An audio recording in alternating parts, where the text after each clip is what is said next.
కాంగ్రెస్ ప్రభుత్వ దురాఘాతాలకు తగిన జవాబిద్దామని బీఆర్ఎస్ అధినేత కేసీఆర్ పిలుపునిచ్చారు. ఒకనాడు ఇదే లిల్లీపుట్ కాంగ్రెస్ ప్రభుత్వం సింగూరు ప్రాజెక్టు నుంచి మెదక్, నిజామాబాద్ ప్రాంతాల ప్రజలకు ఒక్క చుక్క నీటిని ఇవ్వక ఎండబెట్టిందన్నారు.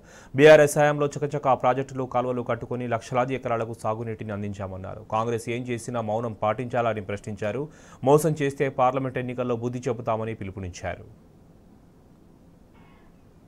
ఇదే లిల్లీపుట్ పార్టీ సింగూరు ప్రాజెక్టు మన నోరు కొట్టి మన ఎండబెట్టి ఒక డ్రాప్, ఒక చుక్క నీళ్లు కూడా మనకి ఇయ్యలే. హైదరాబాద్కి ఇచ్చినారు. బాధపడ్డాం, ఏడ్చినాం. పొలాలు ఎండిపోయినాయి. అక్కడ నిజామాబాద్ వాళ్ళు ధర్నా, ఇక్కడ మెదక్ వాళ్ళు ధర్నా. ఇయ్యలే.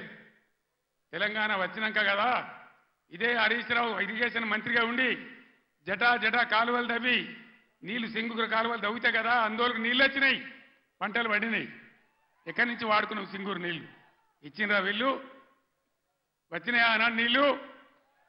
ఇవాళ ఏం చేస్తారు ఈ లిల్లీపుట్ గాళ్ళు? సంగమేశ్వర, బసమేశ్వర 2 లిఫ్ట్లు పెట్టుకున్నాం, బ్రహ్మాండమైనటువంటి. కాళేశ్వరం నీళ్లతోని సింగూరుకు లింక్ పెట్టుకున్నాం కాబట్టి అటు నిజాం సాగర్ కానీ ఇటు మెదక్ జిల్లా కానీ మలన్న సాగర్తో కలుపుకున్నాం కాబట్టి బ్రహ్మాండంగా సంగమేశ్వర, బసమేశ్వర, నారాయణ ఖేడ్కు, జహీరాబాద్కు నీళ్ళు వచ్చేటువంటి లిఫ్ట్ పెట్టుకున్నాం. అక్కడ 1,00,000 ఎకరాలు, ఇక్కడ 1,00,000 ఎకరాలు. ఆందోళన నియోజకవర్గానికి కూడా 1,00,000 ఎకరాలు. ఎక్కడ పెట్టిన దాన్ని? ఎందుకు పడబెట్టినరు? ఎందుకు కోల్డ్ స్టోరేజ్లో పెట్టినరు? దయచేసి మీరు ఆలోచన చేయాలి. నేను మీ అందరినీ కోరుతా ఉన్నా, దళిత బిడ్డలను, దళిత మేధావులను నేను కోరుతా ఉన్నా. అంబేద్కర్ గారిని అవమానిస్తే మనం మౌనం పాటించుదామా? దళిత బంధు పెడితే నోరు మూసుకొని పడిందామా?